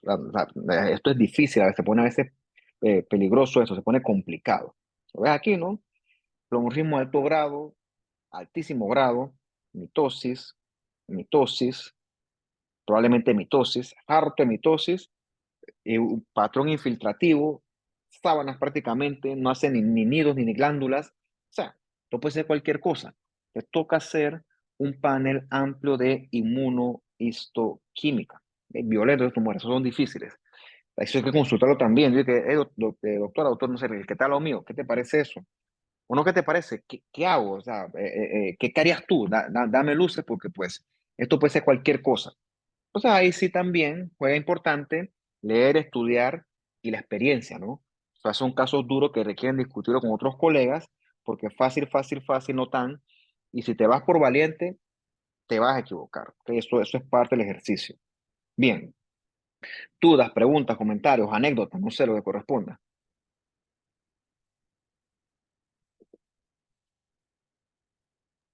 Profe, el Ujú. parcial sería para el jueves de la próxima semana. Si todo sale bien, sí. Yo tengo que comenzar a ver qué hago porque pues ya esto se está extendiendo mucho y si se extiende más va en detrimento de ustedes y mío. Así que pues, es que yo pensé que esto se iba a normalizar, que esto se iba a arreglar, pero pues resulta que hoy nos recibió esta gracia en la mañana y fíjate, yo quiero que sea este jueves, pero bueno, vamos a ver cómo evoluciona esto. Ni modo, yo creo que sí, que si no, pues ya no quiero, pero me va a tocar ponerlo virtual full porque pues ya no podemos atrasar más, la verdad. No te puedo contestar eso hoy. Quisiera que sí, pero va a depender cómo estén las cosas. ¿Qué más? Déjenos ver la nota del quiz. ¿Quieren ver sus 40, 50, sus 60? ¿Está bien? ¿O Brian quiere ver su A? Está bien, ahorita se lo activo. Más tarde, no, tengo que activarlo, no ponerse un abierto y hacer eso simultáneamente. Ahorita lo hago. ¿Qué más? Profe, una pregunta. Dime. Eh, no tiene nada que ver con el tema ahorita, creo. Dale, para Eh, disparar. ajá. En el caso del linfoma de Hodgkin y de Burkitt, ambos se relacionan con el Epstein-Barr virus, ¿verdad? Algunos Se subtipos asocian. sí. Algunos subtipos sí de Hodgkin se asocian con el Epstein-Barr virus, otros no. ¿Ok? Algunos sí, otros no. Por eso es que hay subtipos de Hodgkin. Cuando lo leía, hay ese esclerosis, hay uno que es rico en linfocitos. Hay un montón, yo no he revisado eso hace tiempo porque eso no es mi área, pero hay subtipos de Hodgkin que sí se asocia con este virus, que no son todos. Por eso es que hay que establecer dentro del Hodgkin qué subtipo en específico es el que estás estudiando. Eso ya requiere otro nivel, por cierto. Eso no creas que es Hodgkin y punto. Hay subtipos dentro de los Hodgkin. ¿Qué más? Otra cosa, el BPH no tiene que ver con el tema, pero ajá, el BPH puede causar lesiones en la piel, ¿verdad? Eh, Sí. Ajá, dale, sí, termina. ajá, ¿cómo se llamarían esas lesiones o cómo serían? Son como callos, ¿no? ¿Verdad? Bueno, todas entran dentro del rango de las verrugas, donde la más común es la verruga vulgar. Vulgar porque es súper común. Pero sí, se asocian a infección por papilomavirus, solamente que es una infección mucho más leve y no se asocia con cáncer, ni progresión a cáncer. Es una cuestión mucho más clínicamente mucho más indolente, ¿no? Pero se asocia a otras cepas distintas a las que provocan neoplasias de esas cervicales anogenitales. son otras cepas las que afectan la piel y provocan esas clásicas verrugas vulgares, hay verrugas planas, hay un montón de verrugas, pero la más común es la verruga vulgar, común y silvestre. Common wart se En- llama en inglés. Vale. Entonces estaría mal llamarlo callo como tal, ¿verdad? O está Sí, bien. no, está mal, porque no es lo mismo.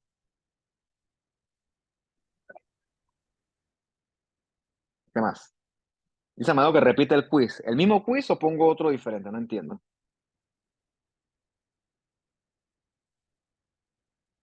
Ah, dice que el mismo. ¿Y yo por qué haría eso? A ver, explícame, dame la motivación. Y con esa bandera de Cuba menos te voy a... menos con esa bandera de Cuba ahí puesta.